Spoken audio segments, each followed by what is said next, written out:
Estimados alumnos, vamos a implementar una factoría que provea números enteros aleatorios, pares o primos, de tal manera que en el futuro se pueda fácilmente generar otros tipos de números complejos y la llamada a ellos permita un buen desacoplamiento. La solución la podemos ver en el siguiente diagrama. El test va a invocar a la factoría. La factoría nos va a proveer instancias de la clase número primo o número par por medio de la interfase número.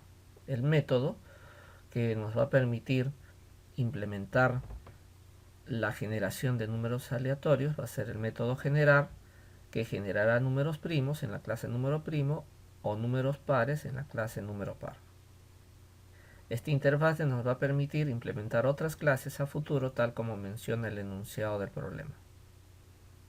Veamos la solución. Primero hay que crear la clase interfase número, ¿no? En realidad es una interfase, en Java se le denomina interfase, el nombre de la interfase y el método generar. A continuación se implementa la interfase en la clase número par, ¿no? Tal como vemos en el diagrama, en la clase número par, y el método generar. Implements interface número, método generar. Este es el algoritmo que nos va a permitir generar un número aleatorio, número par, de entre 1 a 100. En forma idéntica se implementa la interfase número, implements interface número, en la clase número primo.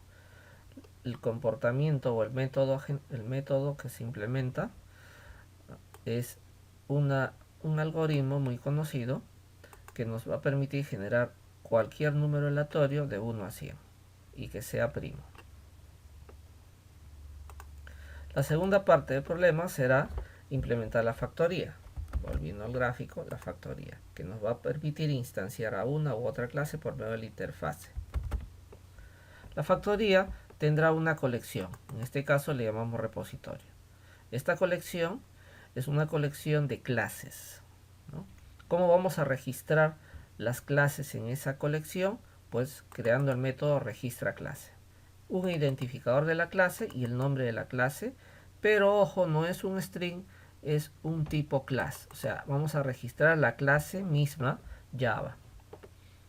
En el repositorio con el método put ponemos el identificador de la clase y la clase respectiva. Recordar que en este caso el método registra clase es un método estático para que la factoría sea invocada en forma directa y a su vez el método registra clase sea accesible fácilmente, sin necesidad de instanciar la factoría. El método getInstance, que es el que nos va a permitir una instancia de las clases que necesitamos, va a recibir solamente como argumento el identificador de la clase. El identificador de la clase nos va a permitir buscar en el repositorio con el método get ese identificador. Al encontrarlo nos va a retornar un object y al cual hay que hacerle un casting de tipo class para que nos pueda retornar la clase propiamente dicha. Esta clase, ¿no?, ya va a poder, ¿no?, que le ponemos un identificador que llamando al método newInstance por la forma de reflection de Java, que es una de las maneras de poder crear una nueva instancia a partir de el nombre de una clase. Creamos la nueva instancia y haciendo referencia a la interfase número. Recordar que un factory clásico lo que hacíamos es poner acá una serie de if o un switch y dependiendo de la condición del if o del switch escribíamos a mano new número primo, ¿no?, por ejemplo, y recién obteníamos la interfase.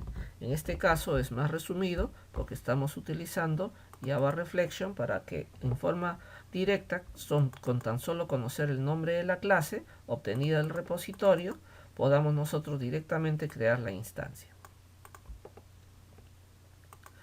Una vez ya desarrollada la factoría, que es una forma muy abreviada de hacerlo, como podrán ver, podemos ya invocarlo desde un test.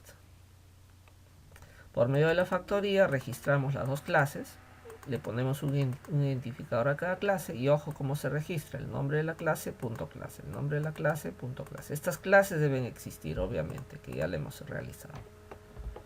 A continuación, ya teniendo la factoría, por medio de la factoría llamamos a getInstance para que nos provea una instancia de la clase que hemos registrado en forma automática, y ya tendríamos la clase prima, por ejemplo, en la cual solo hay que declararla haciendo referencia a la interfase número. Primo general nos generaría un número primo en forma aleatoria.